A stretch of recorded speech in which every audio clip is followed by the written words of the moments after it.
Hello guys, welcome back to my YouTube channel. ഇന്നൊരു packing video ആണ് കേട്ടോ. 5 മാസത്തെ ഇടവേളയ്ക്ക് ശേഷം ഞാൻ തിരിച്ച് മസ്കറ്റിലേക്ക് പോവാണ്. അപ്പോൾ രാവിലെ തന്നെ ഞാൻ കുളിച്ച് റെഡി ആയിട്ട് ഇന്ന് ഫുൾ പാക്കിങ്ങിന് ഇരിക്കാമെന്ന് തീരുമാനിച്ചു. ഫെബ്രുവരിയിൽ വന്നപ്പോൾ മൂലയ്ക്ക് എടുത്ത് വെച്ച പെട്ടിയാണ് ഇത്. അപ്പോൾ ആദ്യം തന്നെ പെട്ടിയൊക്കെ ഒന്ന് തുടച്ച് വൃത്തിയാക്കാമെന്ന് വിചാരിച്ചു. എനിക്കാണെങ്കിൽ മസ്കറ്റിൽ നിന്ന് ഇങ്ങോട്ടേക്ക് വരുമ്പോൾ ഭയങ്കര ഇഷ്ടമാണ് കേട്ടോ പാക്കിംഗ് ഒക്കെ ചെയ്യാൻ വേണ്ടിയിട്ട്. അതാരും പറയാണ്ട് തന്നെ നേരത്തെ തന്നെ ചെയ്തു വെക്കും. പക്ഷേ ഇവിടെ നിന്ന് അങ്ങോട്ട് പോകുമ്പോൾ അമ്മ എൻ്റെ പിറകെ നടക്കണം, എടുത്തു വയ്ക്കുന്നില്ലേന്ന് ചോദിച്ചിട്ട്. അതെന്താണെന്ന് എനിക്കറിയില്ല. അപ്പോൾ ആദ്യം തന്നെ ഞാൻ നെക്ക് പില്ലോയും കുറച്ച് ഡ്രസ്സൊക്കെ എടുത്തങ്ങ് വെച്ചു.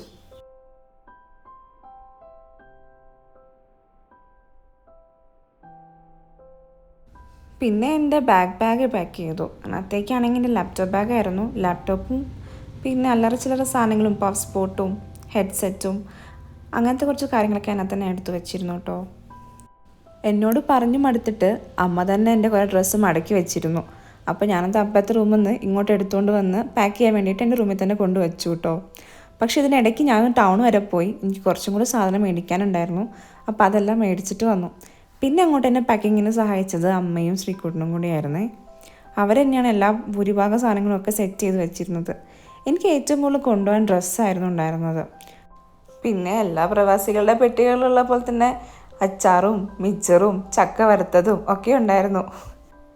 ഇപ്പം ഞാൻ ആലോചിക്കുന്നതേ, എന്ത് ഹാപ്പി ആയിട്ടായിരുന്നു ഞാൻ മസ്കറ്റിൽ നിന്ന് ഇങ്ങോട്ട് വന്നപ്പോൾ പാക്ക് ചെയ്തിരുന്നതെന്നാണ്.